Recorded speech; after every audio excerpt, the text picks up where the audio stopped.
Hello, I'm Kimberly, and welcome to the weekend edition of the Nave News Update. It's Friday, December 26th. Many of the stories you hear here can be found at IndianCountryTV.com.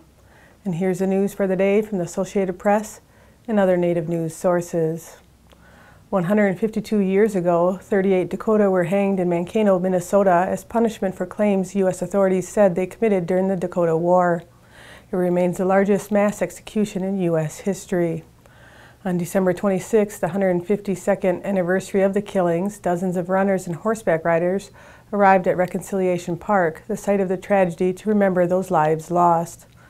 The Dakota 38+2 Memorial Ride, which is the group on horseback, left the Lower Brule Reservation in South Dakota on December 9th.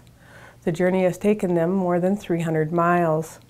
The other group is a collection of dozens of runners who left Fort Snelling in St. Paul, Minnesota at midnight and traveled the 100-mile journey to Mankato in relay fashion. The names of those who were killed are written on a 12-foot-high monument at Reconciliation Park that was dedicated 2 years ago. For more information, you can check out usdakotawar.org. A federal judge has ordered that endangered species protection for gray wolves must immediately be restored in Minnesota, Wisconsin, and Michigan. The decision puts an end to the controversial hunts in Minnesota and Wisconsin. U.S. District Court Judge Beryl Howell returned management of wolves in the western Great Lakes states to the federal government, overturning a 2012 decision by the U.S. Fish and Wildlife Service. The Humane Society of the United States and other animal welfare groups filed the lawsuit last February. They argued the Fish and Wildlife's decision to remove the wolf from endangered species protection threatens the animal's recovery in the Great Lakes region. More than 1,500 wolves had been killed since Minnesota and Wisconsin authorized hunting seasons in 2011. The decision restores wolves to threatened status in Minnesota and endangered in Wisconsin and Michigan.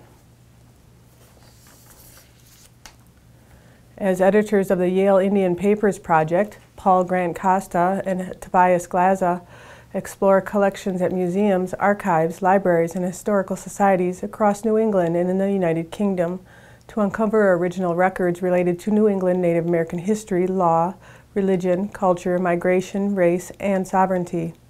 Anyone with access to the internet can view the hundreds of original documents, translations, biographies, and photographs on the project's website, which has been hailed as a major boon in Native American research.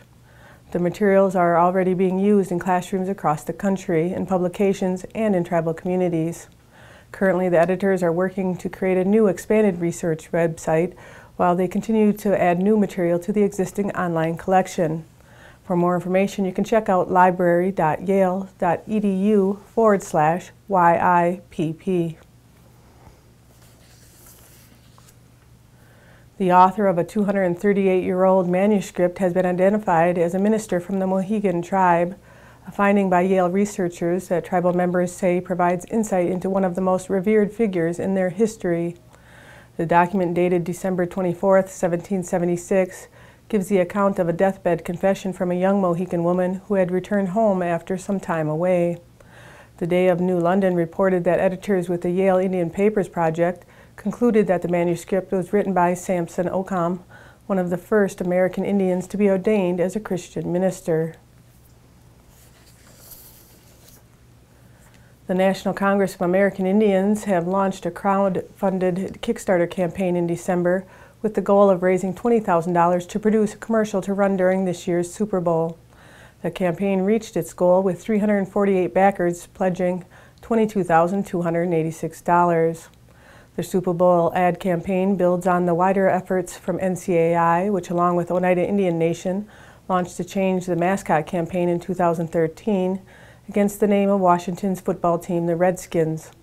The Change the Mascot campaign has run radio ads in various NFL markets where Washington has played during the past 2 seasons and called on political and civil rights leaders and media outlets to quit using the Redskins football team's name.